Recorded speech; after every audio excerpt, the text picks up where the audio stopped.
Yeah, it is another episode of the Autumn Windbags. RJ Clifford, Juan Soto. Let's have some fun today. Playoff week.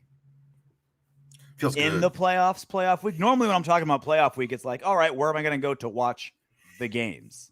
Like, Yeah. the Raiders have been out of the playoffs for mathematically eliminated by Halloween. It's like, all right, I'm just going to watch some football and just kind of, hope the AFC West loses. Now it's playoff week with the Raiders.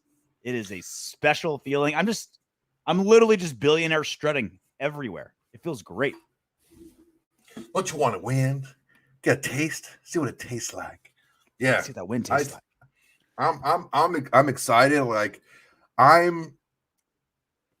don't know that people can appreciate this.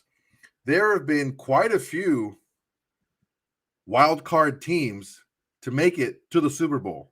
Like it's not like out of the realm of possibility that we make a run here and we're in the Super Bowl. Like it happens. And once you're in the game, you never know what's going to happen in the game, man. Just one game, someone doesn't show up, injury, whatever. You're in the show now. Once you're in the show, now comes a different level. And we'll get into this a little bit later, but that's why it's so big to make it to the playoffs. Yeah. And that's the other part is like this AFC, like there's not really anyone that like deathly scares me. Like obviously the Chiefs packed our lunches twice this season, right? That's obvious. But like more than that. But like the Titans don't scare me. The Bills don't scare me.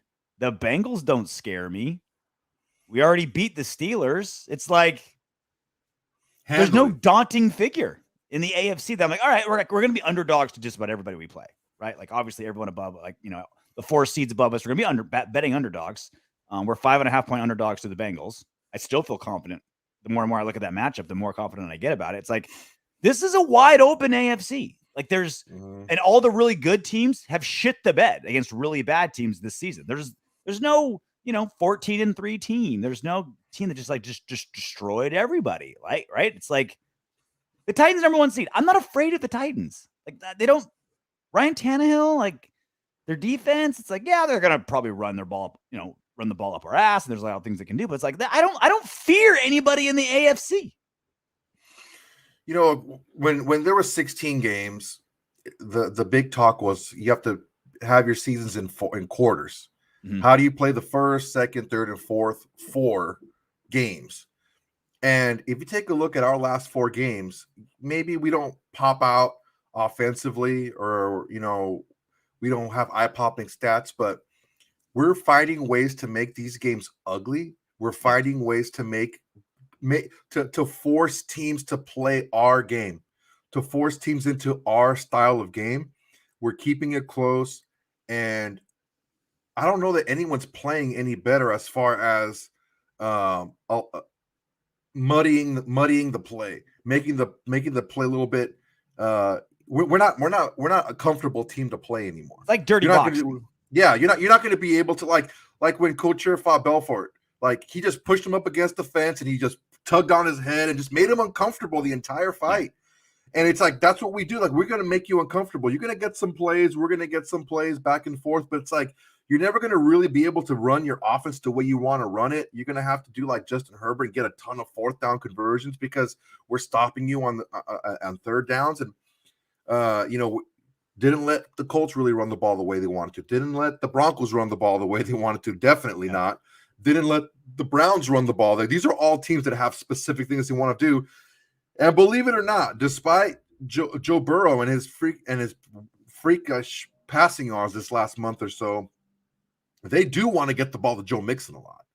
And these are things that we can do. And this is the things that we have done. And it's not just like one game. Okay, well, we did it to the Browns, but then, no team wants to throw the ball 64 times. Exactly. That's not in the game plan. No matter if you have a Justin Herbert or not, we're forcing these teams to play one way or the other. And it's not comfortable for them because it's not what they would they would prefer to do. And when they do that, then they fall into our hands. So hopefully Mr. Burrow, Mr. Jackpot Joey tries to be the Jackpot Joey and he ends up busting out. Like, comment, subscribe to the Autumn Windbags of the Las Vegas Raiders. A lot of good stuff obviously happening. We want to make sure you're around to do that with us. Question of the day. This question, we'll pin it in the comment section. Very curious what you guys think. We'll have you guys answer it. We'll read some of them as the show goes on, and also next show. Which Raiders players do we need to step up the most against the Bengals Saturday? This is our question of the day. We'll pin it in the comment section. Which players need to step up the most? I'll go first. Okay. Now, when I think step up, I think like guys that need to up their game, right? Because the obvious answers are like, Max Crosby. It's like, well, he doesn't need to step. Max needs to be Max. He's not like running around in third gear. We need him to get into fifth. He's been in fifth gear, the last half of the season, right? Every single play of the year. I'm going to go Yannick Ngakoue. Okay, let's go one. That O-line of the Bengals, trash. They're the kitty cats of the Bengals, right? Terrible. Max is going to eat, and we need Yannick to do the same. Joe Burrow is the most sacked quarterback in the NFL. There's a reason for that. One, it's because he wants to sit back there, do 5 and 7 step drops, throw it 50 yards to Jamar Chase, right? Yannick Ngakoue and B.D. Williams did a really good job explaining this when he came on our show a couple of weeks ago. He's got a lot of sacks. He's got like 10 sacks this season, but he has less than like 30 tackles. He's just like a low motor guy, low energy guy. It's like, all right, when the opportunity arises, he'll take advantage and get his sack. But he's not a dude that's going to like cut back the other way of the field and like chase down a running back, right?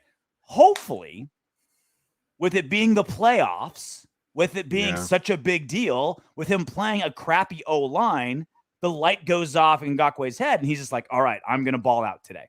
We need Yannick Ngakoue to go bonkers on Saturday. Yeah, it's one of those things where I've once we had BD on, I started really focusing on Ngakoue's play. Mm-hmm. I've always done it like tape study, but I've been like watching a game speed, and yeah, man, like when he beats the tackle cleanly, there's effort. When he gets blocked right away, he kind of just sits there and floats around. Yeah. And you got me. That's a good one. I'll get you next time. I'll get the next one. Yeah. He's like, I'm gonna wait until this tackle brain farts, and then I'm gonna go get my sack, as opposed to like, I'm gonna make this tackle fuck up, and I'm gonna go get that sack no matter who's on me. Yeah, I mean, for mine is the is our offensive line. Not only do we need them to block the way they did, I mean, it's a very porous Chargers run defense that we ran on, which is we still had to do it. Yeah. But we need that same blocking early in the game. We need to be a balanced attack. The first time around, we weren't that balanced early in the game, and we scored 6 points in the first half.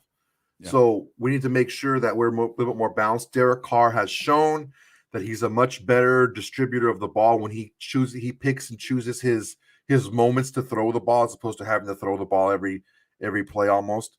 Mm-hmm. He's shown he's more effective. Although he's not having the stats, he's also not making the mistakes. He's more effective. And also we need to make sure that, Derek Carr stays upright. He had just like we strip sacked Joe Burrow on the second play on our second to last series in the game. The Bengals strip sacked Carr, mm-hmm. and they ended up getting a field goal out of that.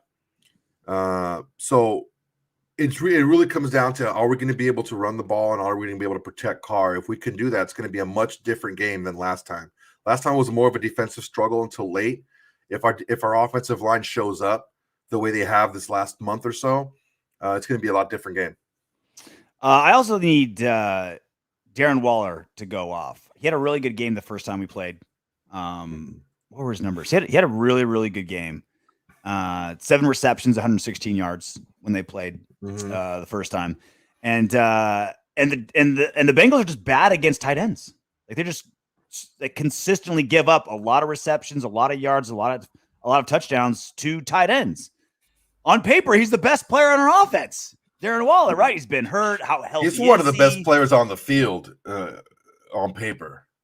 On paper, he should be pretty much undefendable, right? He really should be. Again, we don't know how injured he is. That back, that knee, anything with COVID, whatever. I don't know. Right. But he was clearly out of sync with Derek Carr last week. Another week of full practice. He has been limited in practice. Hopefully he's still getting at least the right kind of reps to get back in sync with Derek Carr and his blocking. I mean, we're going to need his blocking to be good too, to get Josh Jacobs to loosen up a little bit. Darren Waller is poised. Everything is in position for Darren Waller to take off. Now he needs to execute that in his very first playoff game. Like, all right, remind us why you were our Pro Bowler last season. Remind us why you're a top 3 tight end, because, you know, all the injuries and lackluster season, you know, this is where you turn the narrative. Like Darren Waller has been wanting a big contract. He's been wanting an extension. He wants to change up that contract, which he absolutely deserves to, right? Like we got to steal. This is where you prove it. Saturday and in the playoffs. Yeah, I mean that's what I was saying about Derek Carr, and you got mad at me. I mean the playoffs is a different level now. Like you don't want to be known if you're a player. You don't want to be known as like the Andy Dalton of your position. Gets to the playoffs, yeah, but never does anything when they're there. Like you want to show out when it's when the lights are brightest. And I'm going to get to this. I'm going to get to this in the good, the bad, and the ugly. But it wasn't like Darren Waller wasn't getting opportunities to make plays this last game. So this game, he's going to be fed the ball, despite the fact that he hasn't played in a month and a half, and and presumably DC hasn't really thrown to Carr all that much because he's because the nature of his injury. He still fed him like 9 targets. So it wasn't like he wasn't throwing him the ball. It's just going to be the timing and stuff like that, getting that chemistry back. So I had a couple of bad drops too. Yeah, he had a couple. You can tell he's been cold, man. He's got to get back into his flow. Yeah. I'm obviously like narratives surrounding playoffs are different, right? Like who's going to be who's a great big game quarterback? Who's a playoff tight end? That's fun for like what we're doing and like media driven stuff. If I was a GM, I wouldn't buy it. I don't feel like being a playoff guy is a way to like completely delineate how you are. Like I'd rather look at like the entire body of work than be like, oh, I'm going to make or break who I am in the playoffs. You'll make or break who you are in the fans' eyes, make or break who you are with sponsorships and storylines. Like absolutely. Like that's when more eyes are on you, what you do matters more. But if I'm a GM, I'm not going to look at like, well, he sucked all season, but boy, did he show up in the playoffs. It's like, no, that whole body of work is what matters. And this is just the random time you happen to execute. Well, yeah, I mean, it's the big games, the playoffs, those are like the icing on the cake, right? You have to have the cake first. Unlike the Raiders signing, what's his name? Larry Brown, who was not a very good corner, but had 2 pick sixes in the Super Bowl, and Al Davis gives him the biggest contract for a corner. It's like, no, you look at who he is, but also how do you separate good players from the game-changing players? So because in the playoffs, it's like who the good players are on the other team. The game changers doesn't matter. You can game plan against me. You can do X, Y, and Z against me. I'm still going to get mine. I'm still going to help my team win. And that's what I'm talking about. So there's a difference between this guy can help our team win games, and this guy can help our team win championships. And that's the difference. Is these guys are they play their best when it's absolutely needed, and in the playoffs it's bigger than a regular season game. But again, all that means in the playoffs, is like, how do you play against good opposition?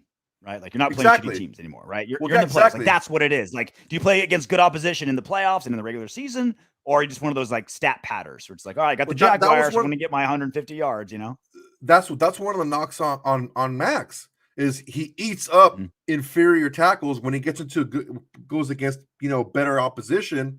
Was it last season he had 5 sacks against the Bengals? Was that last season? I don't know. I don't think so. Ago. I think it was It was last season or 2 seasons ago. He had like 5 sacks against the Bengals. And just like, oh wow, like look at this great sacks. He's like, he just ate up one team. One guy, And so that's what I'm talking about. Like they're gonna find ways to like the same thing we did against Joey Bosa, to kind of nullify Joey Bosa after the first game of what he did.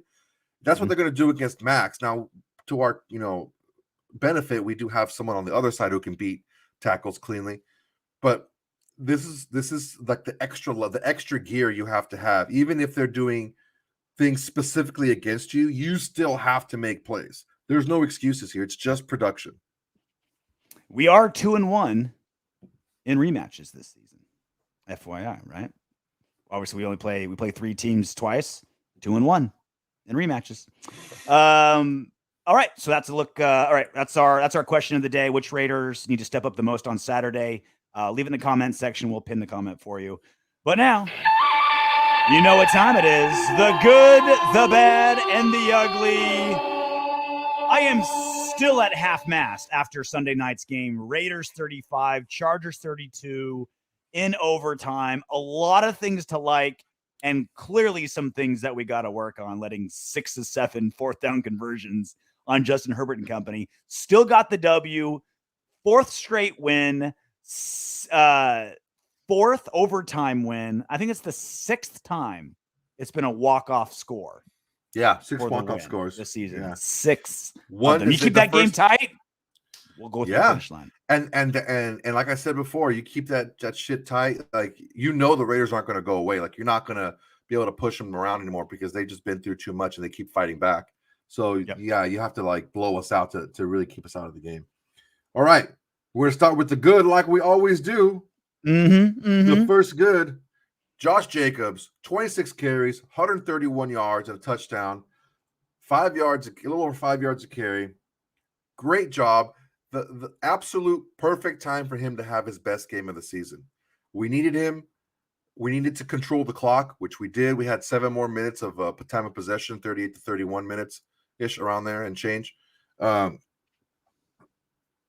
he was able to get big chunk yardage. He was being a little shifty, but he was being decisive, if that makes sense. He was making one little cut, but then he was going. He wasn't like, he did it like I think the second run of the game where he was running, east and west. He didn't really run east and west in this game. He made a cut, but then he was north and south. So great job, Josh Jacobs. Even with the hurt ribs, he went out and, like he said, he's the closer. That's what you brought me here for. You need to run down the clock. You need to eat up time. You need to eat up yardage. Give me the ball, and that's exactly what he did. And it wasn't like the offensive line. Like, the offensive line has improved, right? We've talked about it multiple times. A young offensive line that's been more or less been playing together, like the entire unit, right? There's been very few injuries after the big injuries, right? So they're finally starting to find their stroke. They've improved, but it's not like they balled out in the run blocking. Well, there's some stat where like 130 of Jacobs' 131 yards came like after contact.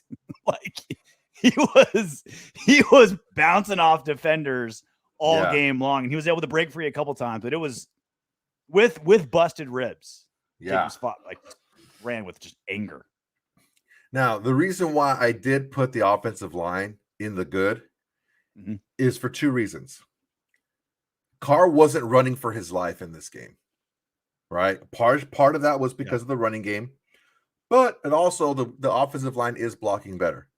Now, I didn't recall anybody having clean hits or too many clean hits on Jacobs, especially behind the line of scrimmage. That was an issue that he's had earlier in the year where he just has no shot at getting yardage. We were at least sticking with our blocks and finishing our blocks a little bit better. So even if a guy gets an arm on him, you're not going to arm tackle Josh Jacobs. So offensive line played better, and I'm trying to be encouraging. You got arms like me. Oh, yeah?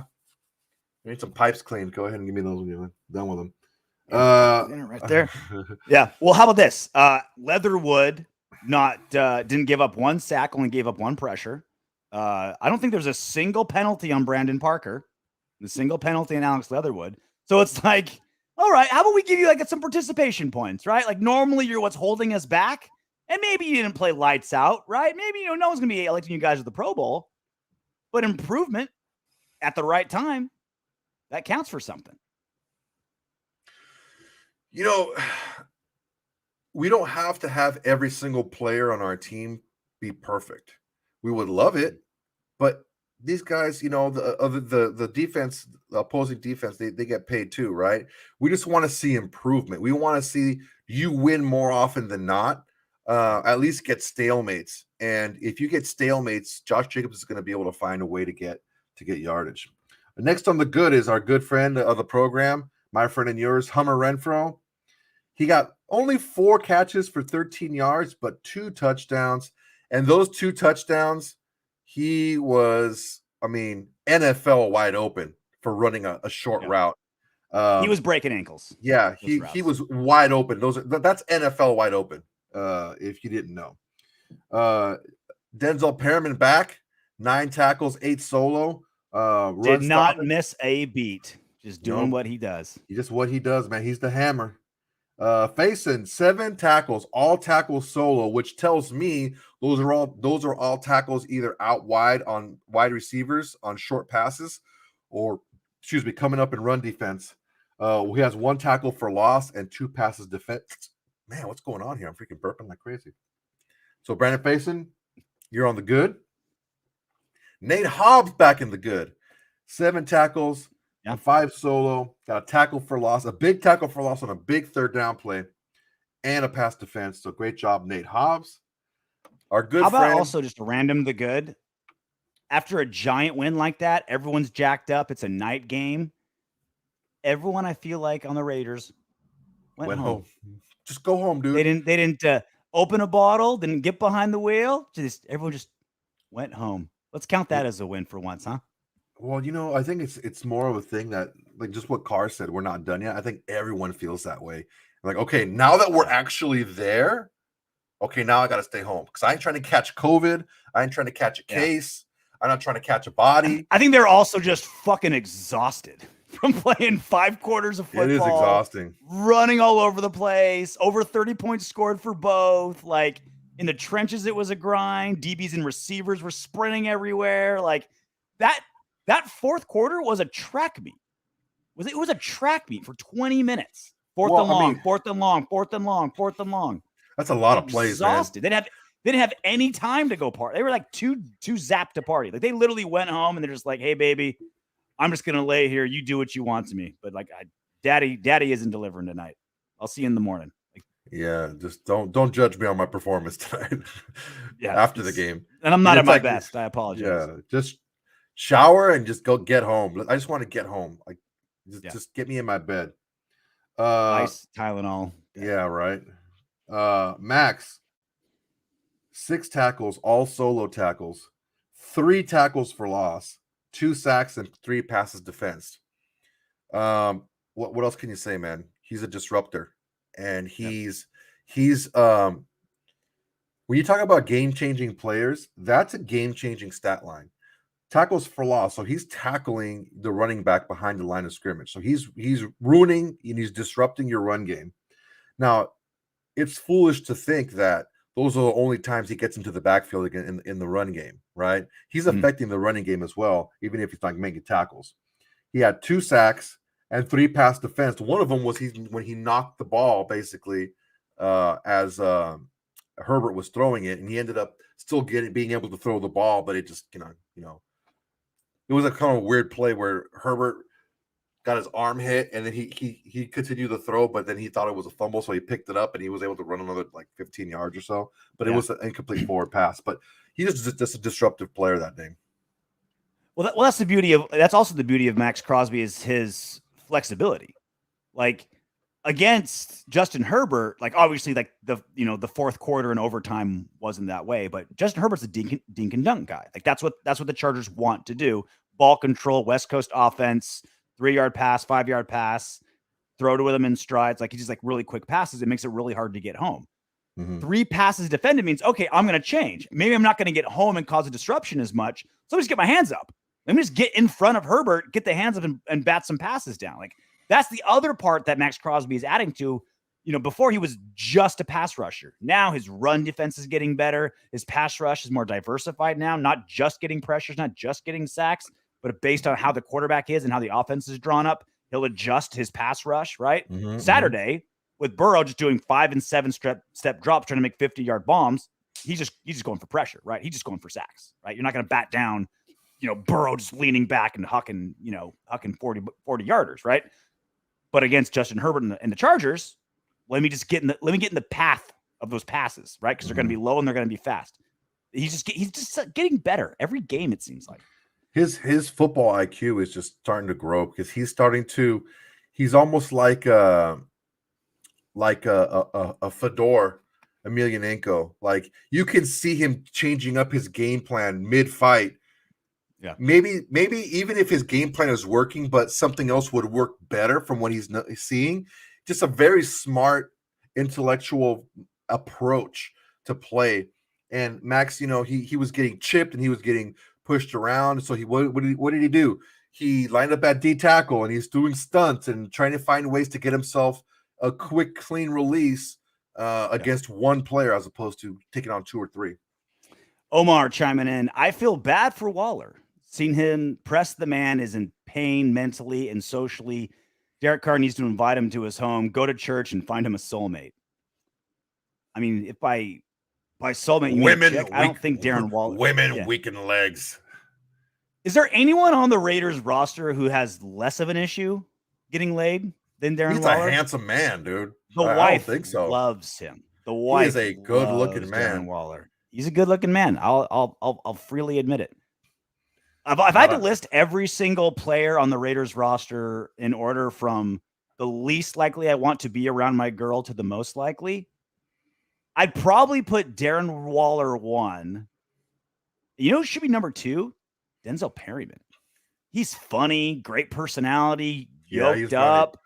He's an engaging dude. His presser, he's the best presser of any Raider player. And it's not even like he's saying anything like he's doing stand-up or doing a one-man show. He's just an engaging, interesting guy. Just like gives you the shit. And he's like, and he also gives you the like, not intentionally, but like my time is super valuable. And I'll just give you like my 5 minutes and then I'm out of here, but not in a dickish kind of way. Chicks love that. Chicks love the idea that this dude's too good for him. And so they want to like break him and harness him, 1, Darren Waller, 2, Denzel Perryman. Do not let your girls near those men. Colton Miller's a sleeper. Big cut teddy bear, big blue eyes. Don't go searching them right now. You're gonna be like, let me see. What are you typing, JR? Let's see. No. I never thought of him that way, but maybe you've turned how I felt about him around a little bit. Maybe. Let's see. All right, our defense on Austin Eckler. Now the stat line is gonna look like, oh well, he still did really well. Trust me, this is not the way the Chargers wanted this game to go. He got 21 touches for 99 yards and 2 touchdowns. They wanted to get him the ball a whole lot more. He only had 16 carries. Now he's not a big carry guy, but basically the entire fourth quarter and overtime, they threw the ball. And that's not their game. Their game runs through, as good as Justin Herbert is, their game runs through Austin Eckler. They wanted him to get the ball a whole lot more. And the fact that we were able to kind of not really let him get those big plays, it's a good job on Eckler. If we can hold Joe Mixon to 100 yards total offense, that would be good for us this week. You know who I do want around my girl though? Hunter Renfrow. He just seems like a good quality guy. You know what I mean? Like he wouldn't stab you behind the back. Like if she needed help carrying the groceries into the house, like he'd be the first one there. Like, that's definitely a dude. That like our buddy Mike Trevino, like when I'm out of town, he sometimes comes over and hangs out with my wife because he's like one of my best friends, and it's like he just like likes to do that. I would put Hunter Renfrow in that category, like in Pulp Fiction when they said like John Travolta had to take her out for dinner, like taking your buddy out. Take her out. Take your buddy's wife like out. I would pick Hunter Renfrow. Hunter Renfrow would be the guy. I would pick Hunter Renfrow to take my wife out if I'm out of town. I think Trevino pipes, bro. He's nice. He's a good dude. He's funny. He's smart. You never would. He plays instruments. Like he has pet birds. Like dude, this guy's got it all. What do you want? Got long hair and ponytail. He can cook. Trevino's the man, dude. Pet bird is, I think, the deal breaker. Yeah, right. Pet bird. That's worse than a dude with cats, and he has cats too. I have cats. What the fuck's wrong with that? Worst in the case. That's why I let you around my girl too. DC on his last drive, he wasn't great the entire game, but that last drive, this one play specifically, first play of the drive, Jacobs gets 7 yards. The next play is a swing pass to Richard, and he loses 5 yards. So we're like 3rd and 8, and this is a big play now because it's towards the end of the game. We need to, keep pushing the ball, keep scoring the ball. Like it's towards the end of the game. We need to score here. It's tied. Like this is big time. If we kick the ball off, Herbert's been moving the ball down the field, or we have to punt it away. Excuse me. He threw one of the most impressive passes I've seen Derek Carr throw from the opposite hash, beyond the opposite hash. He throws across the field into a small little window to Zay Jones, completes it for 11 yards, flips the field. We're now in the opponent's territory, and a couple runs later, we kick a field goal. So big-time play in a big-time situation, a big-time throw. Those are the types of things that Derek Carr needs to do. He needs to save it for the big times. He can't just be flinging the ball around the field. That's why, like you said, we need to have a more balanced attack. We need to have everyone show up. Maybe not play their best game, but everyone show up and help out. And having Jacobs take a lot of that load early in the game was able to allow Carr to shine late. Yeah, Derek Carr, we don't need you to carry the team for 5 quarters. We just need you to carry the team for these specific spots. Josh Jacobs, we don't need you to carry the team for all 5 quarters in overtime. Just these spots, right? Defense, we don't need you to get interception or stop every, just we need you to come up big here. That's what this team's finally doing, is people are picking up the slack in certain spots when necessary, as opposed to just like, well, if DC throws 300, we win. If he doesn't, we lose. It's like, no, we can find multiple ways to win now, which wasn't the case the first half of the season. Well, yeah, that was a great example. Statistically, Carr didn't have a great, statistically, the game wasn't great, but when we needed him to be clutch, he delivered. Well, the main thing is, like, when you're looking at one player having such a big swing, whether a team wins or loses, you just game plan around that one player. Look what the Giants did.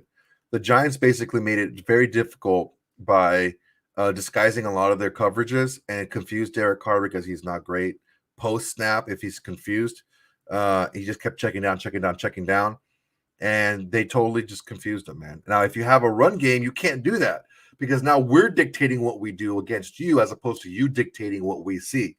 So that's why it's much more important. Our last, which Raider player I think pulls the most ass, but probably a lower average quality? Foster Moreau. Yeah, I could see him just like hitting the dive bar and just like taking 2 home. Like, all right, well, 2 5s equal a 10. That counts. You know what I mean? I feel like Waller's more specific. Perryman's a little bit more specific. They have like a standard. They're still doing fine. But I can see Foster Moreau just being like, drunk, you're with me. Okay. I see Foster. Honestly, I look at Foster Moreau and I'm like, this guy went to LSU, man. He's seen some shit. He's seen some shit. He was at a party. Yeah. Right? I'm thinking he's like a poor man's Gronkowski. Yeah. LSU is like departing what Arizona State is. Like Arizona State's like the party school, right? Oh, Arizona. You went to Arizona. You went Arizona? Yeah. Also a party school? Also and so he's just like, just like, the whole goddamn state of Arizona. It really is, dude. It's a great state to party in, no doubt about it. All right, last good. Daniel Carlson, goddamn, 5 for 5 field goals, 2 for 2 extra points, game-winning 46-yard field goal. And I was cheering before he even kicked the ball because I knew 100% he was going to make that shit. There was he walked out there and he was like, he just got out of bed. It's like our friend Brian, when we used to watch old Pride fights, we used to be like, oh, like Mario Sperry. He looked like he was just got out of bed. He just sit like this, ready to fight. He just kind of comb his hair to the side and like, all right, I'm ready. Like, just so calm. Like, I've been through this a million times before. And that's Daniel Carlson, man. He's been through it a million times before. The higher the pressure, the better he kicks. It's insane. Yeah, you know the last time he missed a kick? Do you remember the last time he missed a kick? He missed 2 in the same game. He missed an extra point and a field goal in the same game. I think that was the game, right? No, it was before that. November 7th at the Giants. It's the last time he missed a kick. He missed 2 that game, didn't he? Or just 1? Did he? Was it that one? I know he definitely missed a field goal. I think he missed a field goal and an extra point that game. That's why it was weird. He missed 2 kicks in one game. Whether he missed 1 or 2, that's the last time he's missed any kick. November 7th. That was 9 games ago. The last time he missed a kick. And he ain't kicking these 1,000 for 9 weeks. Yeah. For 45 plus. These are his longs. 50 plus, since that Giants game. These are his longs. 47, 56, 52, 26, 48, 41, 47, 52. Yeah, he's averaging like 46 yards on his longs. He's definitely long dicking it for sure. All right, that's the good. Here comes the bad. Derek Carr, Darren Waller chemistry. It just wasn't there. Partially, there was one really, really egregious drop by Waller. Another one was a catchable ball, but it was a tough catch. But let's say he caught those. It's still 4 out of 9 targets. He only had 2 catches and 9 targets. Now, he's such a special player. You're going to want to get him the ball because he can make things happen after the catch. It's just, I don't think the chemistry was there. Like, to get those kind of cobwebs out of the way, maybe do a little extra throwing on the side. It's like a point guard in basketball. Like if they're a shooter and they miss 4 in a row, you got to shoot your way out of it, right? You just gotta shoot your way out of it. Same thing with Darren Waller. Keep getting again. It's not one game to make or break how we feel about Darren Waller, right? It's just we know what you're capable of. As long as he's not drastically still injured and hobbled, and they're just like trying to keep it quiet, maybe use him as a decoy. Maybe that's the case. Hopefully not. Maybe that's the case. If that is, even then, you still got to toss him a couple just to make him look like a decoy. But even then, you have to get Waller. Give him 15 targets on Saturday. I'll be happy with that. You have to 15 targets. All right, next bad. Desmond Trufant. Now, although he did have 4 passes defense, he made. I was watching the game film. He made several business decisions against Austin Eckler. Dude, like I'm talking like this. He went like this, just like that. I'm like, dude. I missed him. He's such a good running back. Oh no, I didn't get him. Curses. I'm gonna lose sleep over that one. Boy, is my face red. I was at work on my break. I was on my work on my break watching some film. And I had to pull like one of my coworkers who doesn't even really know about football. I'm like, dude, look at this guy, number 10. Watch him. And he's like, is he even trying? I'm like, not really. Not on that play. So yeah, man. If you get to the Joe Mixon, he's a little bit more explosive. Now, Austin Eckler is a good back. He's a strong, powerful back. Joe Mixon is hands down. He's a more explosive runner. If you do that, he can make you pay. He can make you pay and make it hurt. Our defensive red zone efficiency against the Chargers were 4 for 4 in the red zone. That's not good at all. Considering, go ahead. Well, I was gonna say their offense naturally translate to good red zone offense. Dink and dunk, timing, short, quick passes, heart route, bam, bam, bam. It just works great when you only have 30 yards to deal with, right? At opposite of ours, where like we want to go deep choice route, stuff like that. They just have a great offense for red zone, and it paid off. It worked against us for sure. Well, they have I say it again, they have a guy like Eckler in the backfield who's just or even more dangerous catching the ball than he is running the ball. And he's not like a scat back where he can't run the ball. He can run the ball outside. He can run the ball inside. So he can do it all from back there. So he's a really good red zone target as well. Our 4th down defense, man.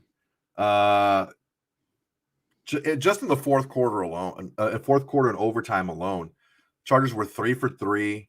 One of them was, and it also gave up another first down on a penalty, face-in penalty.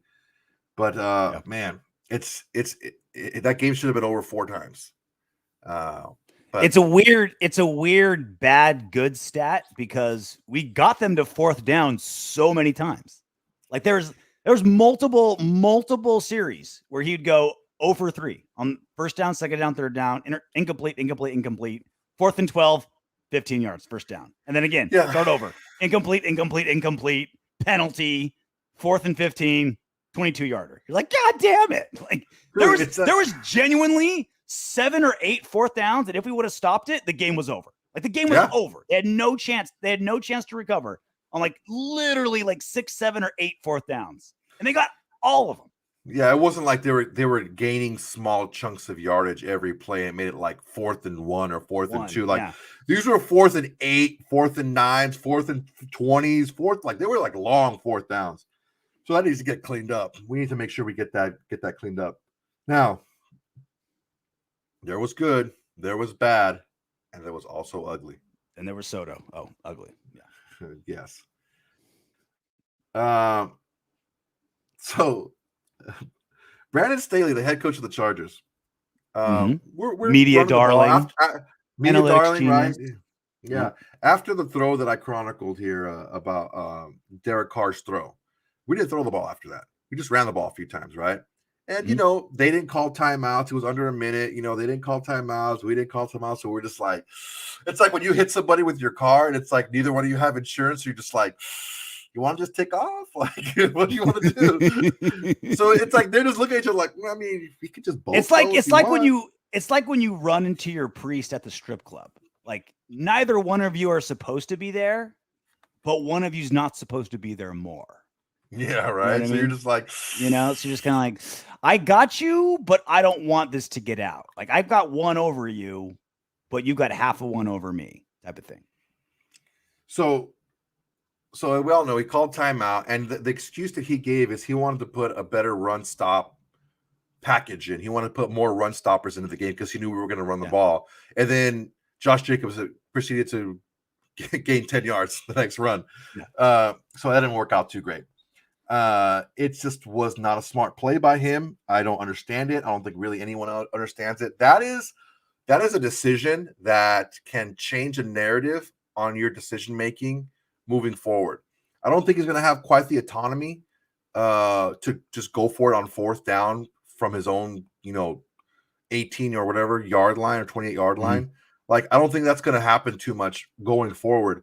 I think that there's been so many questionable decisions that he's made. There's a reason why no one else in the NFL is making these decisions. There's a reason why.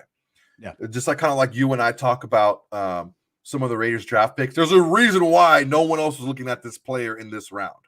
There's a reason for that.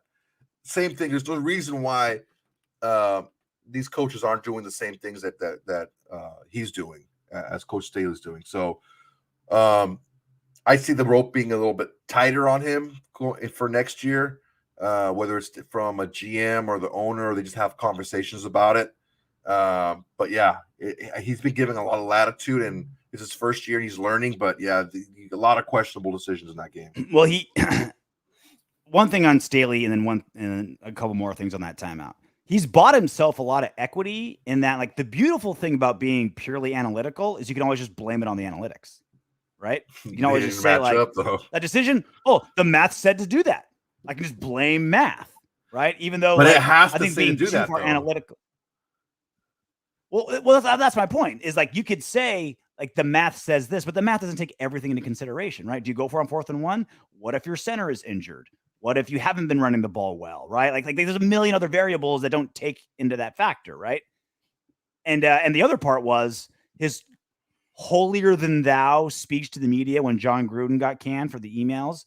Oh my God, that was my hearts and stars. I can't believe a man would say something like that. I am absolutely just completely taken over by this terrible act by this beastly man. Oh my goodness, my sun and stars. I can't believe, like, that just bought the media. He was eating out of his hand at that point, right? They love just like holier than thou bullshit from coaches. And it was a no-brainer for him. You get to like shit on a Raider, like on your rivals, and you make yourself look holier than thou, which was great, right? So he bought himself all this equity, which is great because I don't think he's a good coach, and I hope he stays with the Chargers as long as possible. How do you have Justin Herbert, all those playmakers on defense, and not make it to the playoffs?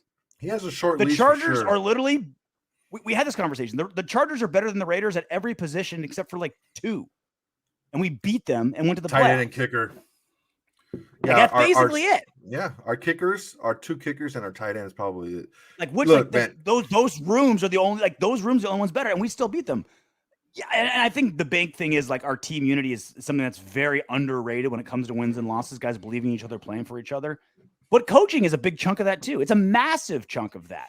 And coaching is probably the most it's rare important. that we can say like our coaching. Yeah, we out-coached Brandon Staley, which was great. Yeah, and then back honestly, to that. Go ahead. And back to that timeout. At the time, I thought, all right, this is shady. He's screwing something up. This is nuts. But it was also mostly because like Al Michaels and Chris Collinsworth were just like yelling in our ears at that time. And my heart was beating out of my chest because I just watched 5 quarters of football of like, is my team, are the Raiders going to go to the playoffs for it? So I'm all loopy. The longer I think about it, the more, to me, the mistake came on the first down, not the third down when he called the timeout. Like, why do you not have your best run stoppers in there when you know for sure the Raiders are going to run? You know for sure they're going to run. They're either going to take a knee. They're not going to risk a pass. They know a tie sends them to the playoffs. There's nothing nefarious about playing for a tie in that situation. Like, they're just going to run the ball, and if they get in position, like, that's the most likely scenario, right? The Raiders are going to play super conservative running the ball. If they get first downs and get in field goal range, they'll kick it. If they won't, they'll punt it or run the clock out. And then we both go to the playoffs. Sorry, Ben Roethlisberger, you're retired and you stay home, right? And so he waits till the third down to bring in your run stoppers. That's why I don't believe and not it. only that, and not only that, like, you gave the offense a chance to adjust. It's like, oh, you made a position change. Let's play around it. Because remember, originally the Raiders were lined up in shotgun. In that first third down, they call a timeout. Then Carr was under center. And Jacobs made an amazing a terribly blocked run play. And Jacobs got 10 yards anyway, got the first down. The rest is history. So to me, it's less like a nefarious third down timeout call to do something like outsmarting anything. To me, he was just trying to play catch up from a bad personnel decision he made on first down. Yeah, I mean, the time to get your running defense basically in the game was after that pass, because now they're on your side of the field. Now that they're there, can they get the yardage? Sure, they can get another 10, 15, 10, 15 yards. But if they don't, they just run the clock out. So if you stop them, though, and use your timeouts, you can get the ball back with 20, 25 seconds left. So the time to get your defensive run stoppers and to use your timeouts would have been right away on first. Exactly. Omar chimes in. He thought he can stop us and have enough time to score. Yeah, I don't think so. No, I don't. No, because he would have called his timeouts on first and second down. Not wait. And remember, he didn't call timeout in first and second down. And in third down, he let like 20 seconds run off the clock and then called a timeout. That could have been clearly wasn't trying to save time. Well, that could have been the mistake. There's no way. There's no way. You can't say like, that. All right, I'm going to stop the clock now. I can say that. There's no way they thought, like, all right, they're going to punt, put us on like the 10-yard line, and we're going to drive 90 yards in 15 seconds. He would have called the timeout way earlier. Hey, if it is true, so either way, it's true. It's a shitty decision. That he thought. I mean, it was either the dumbest coaching decision ever that you think, where he can actually thought he can stop the clock and have time to score. I got something. Or it was, oh shit, I didn't call it. I didn't have the right personnel in downs 1 and 2. Let me make that transition. No way. 0% chance. He's like, oh yeah, I can score in 10 one seconds. way or the other. However you slice it, it was a terrible decision. Whether that's what he wanted to do or not, he did not handle that well at all. Yeah, that's the good, the bad, and the ugly. One thing I want to get to. This thing, it's obviously going to be a major topic of conversation. Got you so for as hard. long as Derek Carr is going to be our quarterback. Have you noticed the national media cannot stop shoving their tongue up Derek Carr's ass the last like 2 weeks? He's a winner crazy. Now. Like, and that's it, right? The national media, and like, there's so many examples of it. Don Orlovsky tweeted, "We need to be praising Derek Carr more on off the field stuff more. Clap, clap, clap." And he's not the only one, but that's just the one I happen to like just see on Twitter right now, right? Everyone's falling in love with Derek Carr. And there's a couple reasons. One, like the story's great, right? Like everything that he's been through, right? Terrible defenses, like multiple head coaches, multiple offensive coordinators, this season specifically for all the reasons we've heard a million times, right? And he's handled it beautifully. Off the field, on the field, he could still play better. Off the field, I don't think he could have handled it any better. Just being true, being the rock, not being emotional. I love you guys. Let's play for each other. The job's not done. No one cares. Like all these great ideas. Like, and he's living by it. It's not just slogans to say into a mic at a press conference. Like he's genuinely living it. His team is buying it, right? So like the good story for one is why people want to get behind him. You want to root for guys like that. But two, and something I've been saying forever, quarterbacks are indelibly tied to wins and losses in a way that's unfair. Now, clearly, of the 53 players on a roster, the quarterback has the most effect on wins and losses, right? So they should be weighted heavier on wins and losses. They should get more credit and more blame for wins and losses, clearly. But the way it's just directly tied, Derek Carr has played well, decent this win streak. He's played way better earlier in the season. He's had way better stretches and hadn't gotten this much love. But because the Raiders are on a 4-game win streak after being 6-7, playoffs on the line, had to win out to get there, primetime game that was absolutely bonkers on Sunday night, everyone's all over Derek Carr.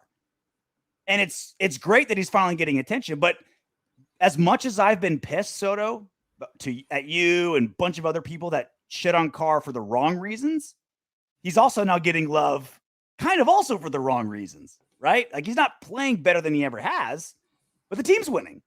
So he's getting all the credit. And so because I've always been so obnoxiously loud, Soto, that, hey, you can knock Derek Carr's faults all day long. I'll be right with you. Just make sure you knock correctly, right? Just make sure you say, like, all right, these are the things he's actually doing wrong, and don't blame him 100% for losses or losing players or losing coaches. Like, let's make sure we blame him for what is actually his fault. Mm-hmm. I, as a very fair, law-abiding man, saying, okay, on the flip side, you can't give him all the credit for the wins either, because the defense has stepped up, Jacobs has stepped up, et cetera, et cetera, et cetera. Isn't it interesting? One of my 5 things I said about Derek Carr that you poo-pooed was he's good on press conferences. Like, oh, what is that? What does that even mean? And now he showed it, and now he's reaping the rewards from it. What I poo-pooed, sir, I let you go on for 10 minutes. May I finish? Please don't put any more words in my mouth. Continue. That's what you said. That's exactly what you said. You poo-pooed it. But I poo-pooed that you couldn't find 5 other better things that he does. Like, you have to go all the way down to presser. It came into play this year. Okay. Yeah, it did. Continue, Soto, please. Okay. I can't wait to hear what comes out of your mouth next. Okay, so the reason why he's getting all this credit is because he has been the face of the United Front. Whenever they wanted to talk to somebody about the Raiders, it was Derek Carr and someone else.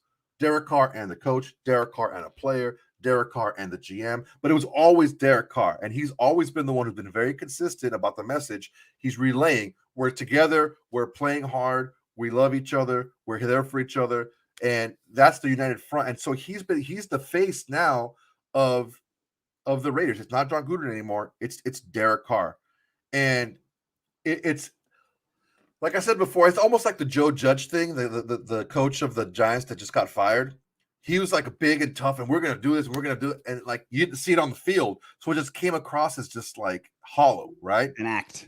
Yeah. That's the same thing that kind of like when you saw like when the Raiders went through their tough stretch, it's like, oh yeah, we're not quitting, we're not giving up. It's like, well, dude, you're getting your asses kicked. Like, what the hell's going on here? You're playing like shit against really shitty teams. Like, how your words aren't matching your production.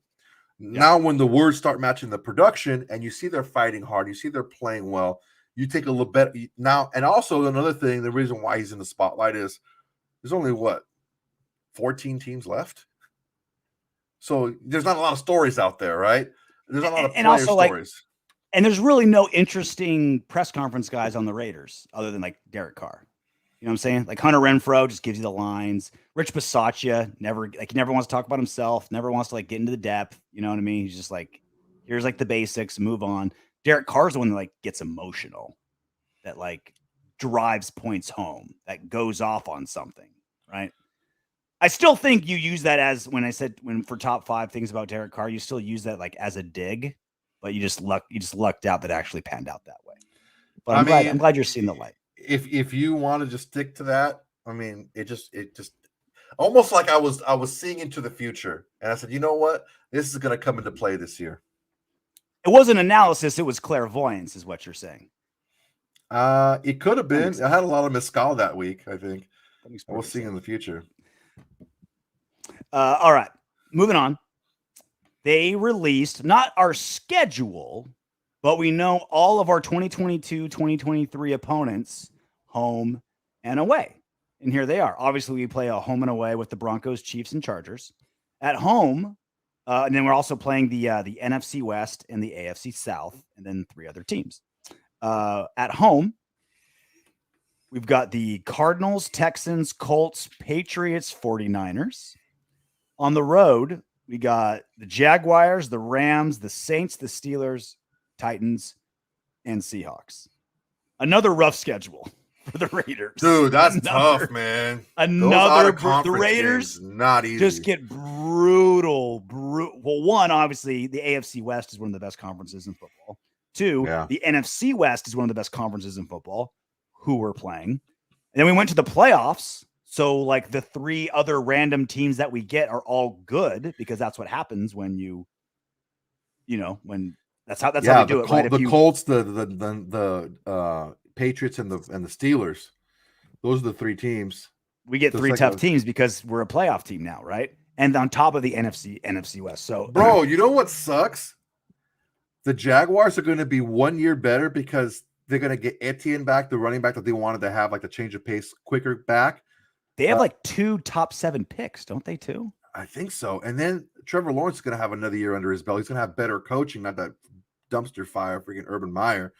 What if Deshaun Watson comes back? What's going to happen in Houston? How much can they be better if they trade for, let's say, a guy, like another guy? Like, dude, this is a fucking murderer's row. The only saving grace that we have is if Garoppolo moves on and Trey Lance takes over with the Niners. It's a better matchup for us. But dude, I don't know what the fuck's going on in New Orleans. Who's going to have thrown the ball there, or who's going to have thrown the ball with the Pittsburgh Steelers for that matter? But that's what I'm saying. There's a lot of at least there's like some variables in some matchups that could be really tough, right? Like, Seahawks fell apart. Is that a 1-season thing? Is that going to be consistent? Are they going to make a quarterback change? Right. That's up there. The Steelers with Ben Roethlisberger, who's going to be under center for them next year? Who knows? That's a tough one, yeah. Like you mentioned the Saints, who's Mason Rudolph. Right? Like they could be shitty, right? Jaguars could easily be just as shitty. It's Jacksonville. You know what I mean? Like they can still be crap. Hopefully Carson Wentz is still in Indy. That would be great for us. Like we've proven we can handle a really good team with bad quarterback play. We've done it. If you're a bad quarterback, we can beat you. Yep. If the rest of your team's good, like we've got a formula to beat. Lord, you. I don't want to go to New England, dude. I just don't want to play them there. They're so tough to play there. Well, that's a home one. It's home against New England. Oh, it is? Yeah. Oh, there we go. Well then. Well, by God. The only East Coast games we go to, like far east, like a 5-hour flight, Jacksonville and Pittsburgh. New Orleans. And we already made that one this year. 3.5. Yeah. New Orleans is like 3.5. Nashville's like 3.5. Seattle, luckily, same time zone. We have 2 LA games for us living in Long Beach, right? The Chargers and Rams, right? So we got 2 LA games. Travel wise, this is a pretty good little schedule. Just opponent wise, it could go 2 ways. Like all those teams that I mentioned, if they don't make the changes they need, like they're the ones with giant question marks, and if they make the right move, they're going to be 10-win teams. If they don't, they're going to be 6-win teams. Yeah, man. So it could be. It's that NFC West that I'm really worried about. So Cards, Niners, Rams. Yeah, man. Look, we need to find a way to continue that trajectory upwards. We kind of got stagnant in 2017, and we were playing a much better schedule, just like this year in 2021, 2022 season. In 2016, we had a lot of last-second wins. Yeah. So we have to keep the trajectory going upwards because I cannot handle another fucking 4-12 or 4-13, I guess it would be this time, after a playoff run. And it's gonna take it. That's the other thing, right? Like smoke and mirrors. That's the other thing is every one of these guys on the schedule. Like I guarantee right now there's a Jaguars show on YouTube or a Kansas City podcast or a Colts podcast that's doing the same thing we are and talk about us the same way. It's like, oh man, the Raiders, they're a playoff team. They're so good. But what are they going to do at quarterback? They have a bunch of 1-year players. Is it sustainable? Like they're looking at us the same way, right? So as much as like we're not such a embedded and strongly foundationed team where it's all opponents, like it's still enough where it's like we have to look inward more than outward this offseason, right? Like obviously opponents matter, but like we don't know who our coach or GM is going to be next year, right? Like that's all still up in the air. So they're looking at us the same way we're looking at them. Variables, question marks. It's fun to look at opponents and go through like wins, losses, what's going to happen, but like we got to get our beds made before we start worrying about like, oh man, who's going to be the quarterback for the Niners next season? It's like, who's going to be our coach? Let's worry about that. But I did go through the entire schedule and go through our wins and losses. Do you want to see it? Sure. All right, take a look. All right, let's take a look at the Raiders' schedule. Win, that's a win. Win, also a win. A lot of home wins. Win. A bunch of wins. You know what? Let's just make this easier. Win. Raider Nation, baby. 17-0. Easy. I don't know why people stress about that. It's possible. 17-0. Not a problem. All right, you ready to do some What Up Windbags? Yeah, why not? Why not? We're here. Titus Flavius. Hey. This game won't change anyone's mind on Carr. Talking about the Chargers game. Those who like him will point to the result. Those who don't will point to Herbert's performance.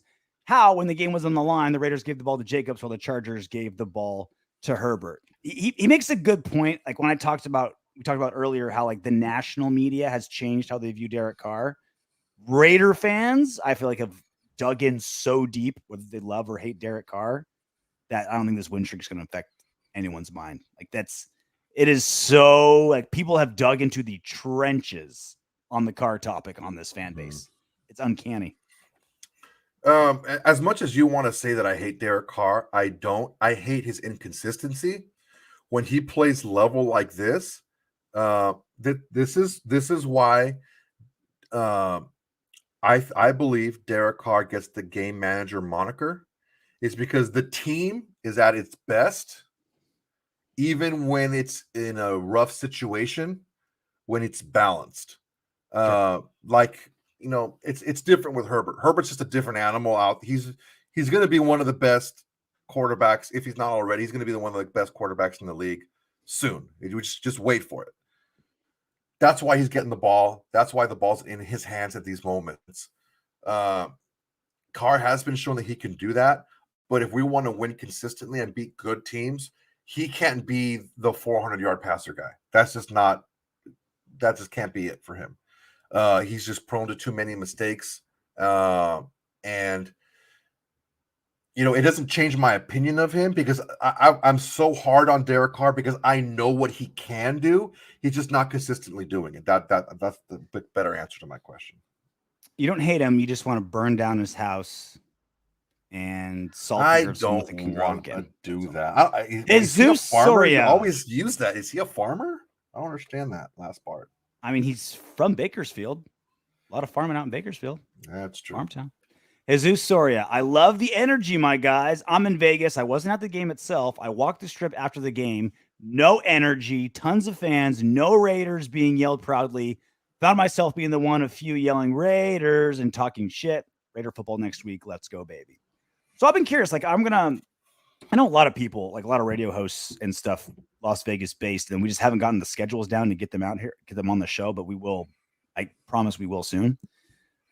I feel like the Raiders in Las Vegas are like the Kings hockey team in LA.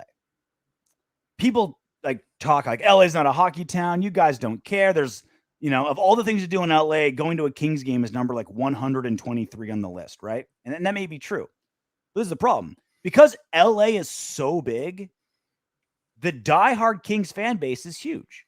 Like Staples Center or Crypto.com Arena, whatever it is now, like they sell out games. Like they do good ticket sales. And when the Kings are playing well, you see the flags on cars and all that kind of stuff, right? Like there is a strong fan base here. It's just low on the list of things to do. I think it's the same thing with Las Vegas. There's a million things to do in Las Vegas. Great eating town, the casinos, nightlife, outdoor life. Like Vegas gets a bad rap as just the strip. It's a cool town to be in.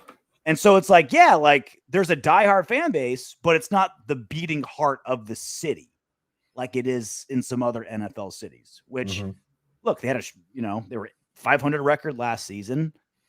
They were super inconsistent this season. Now they're taking off. Like, and remember, they're used to the Golden Knights. Like, went to the Stanley Cup in their very first season. They're like, oh, what's losing sound like? I have no clue, right? So I feel like Vegas. I don't feel like Vegas is like just poo-poos the Raiders. I just think it's a small, hardcore fan base, and it's not the heart and soul of the city. And it's going to take some winning for that to happen. Yeah, I think my take on that is, I think the NFL does a much better job of getting its product out there than the NHL does. So it's a much more popular sport anyway. So I think that the fan base in Las Vegas has been conditioned to just like football, not a specific team. So there's not really that kind of connection yet. So that's kind of my deal with that. Yeah. Last one, Dutch Master 710. Successful season. Enjoyed it all the way through with the Windbags. Well, thank you, Dutch Master. Appreciate it. But they got me thinking. Oh boy. Do you consider this a successful season? Let's say it ends Saturday. Would you say this is a successful season? If we get blown out, no. I want us to show that we belong in the playoffs, not that I don't want a repeat of the 2017 season after the 2016 season. I don't want us to lay an egg in the playoffs and then have that carry over into the following year where we're like, oh, you see, it was all those last second, those 6 last score wins that we had, like the fumbles we had earlier this year. They're going to even themselves out soon. We weren't that good. It was smoke and mirrors, XYZ, whatever you want to say. Well, I mean, that was no Derek Carr. Kind of, it's hard to gauge, that team without. Well, we had him in 17. Oh yeah, no. I was thinking the playoff game, but I'm with you. So like, it's. I do, because my biggest thing is trending in the right direction. That's why I'm so high on Andre James. He started out shit, but he got so much better with experience, and it's heading in the right direction. Leatherwood started off terrible. God damn. He's improving every game. He is. He had a really good game on Sunday night, right? Raiders, 4-12, 7-9, 8-8, 10-7 playoffs. We're going in the right direction, right? And this was a big step. Like going to the playoffs out of the AFC West, no small feat. We had to literally, the Chargers should be in the playoffs. That is a National Football League playoff team. They're not there because of us, because the Raiders beat them and kicked them out. Big statement, right? That's a really big deal. And we're 3-3 against playoff teams. Like, this was a really, really big step for the Raiders, right? With everything that went wrong with us. So that's why I thought when Dutch Master 710 said successful season, like the season's not over yet. Like it kind of feels like it's just getting started. It's like, let's take a giant step back and say, yes, I'm not done. I want more. But I can't look at this season and say it was unsuccessful. We didn't do this. This was a bad season. No, it was a successful season that's not yet done. Yeah, my big thing is, are we contenders or are we pretenders? The reason why there's so much turnover in the NFL as playoffs from year to year is because of these 3, 4, 5, 6 teams that are in the playoff hunt, and the ball goes one way or the other. You get those guys that are like, okay, yeah, this team made the playoff, but once they got into the playoffs, okay, you can tell they weren't really supposed to be there. They're one of the pretenders. Next year, like I said about Miami, like I pointed to that Miami team. I said, dude, that team's going to take a step back this year because XYZ, all these things were falling into place. Now, they went on a 7-game winning streak. Yeah, but those teams that they beat were all like last or second to last place teams. Yeah. So what are we going to be? Are we going to be those perennial contenders for the playoffs? Or are we that team that had 6 last play wins? You take 3 of those away, half and half, right? And we're a 7-win team and not a 10-win team. So that's my take on that. I want the game, win, lose, or whatever. I want us to go out there and play a hard game, to not embarrass ourselves, to show that we're contenders in the playoffs, not just we just kind of played our best ball at the end and got in, but we really weren't supposed to be there. I just want to win. I want it. And I feel like the more I look at this matchup, the more I like it. We got to wrap up. We're already done over an hour. So we will do our full breakdown. Raiders, Bengals. maybe Friday evening we'll do it. A live show, a little breakdown. Saturday I have fights on afternoon's Friday the night. game. You got what about Friday like midday? Friday midday? I could do a lunchtime one. We'll figure it out. We'll do a full breakdown in the next I'm couple already days. not going Saturday to the fights. Right? Like I gotta go one or the other. It's like just my freaking gym that I manage and I run. Like I gotta be there. No big deal. We need you more than they do. All right, so we'll see you. We'll see you for a full breakdown right here on YouTube. But until then, knock on wood if you're with me.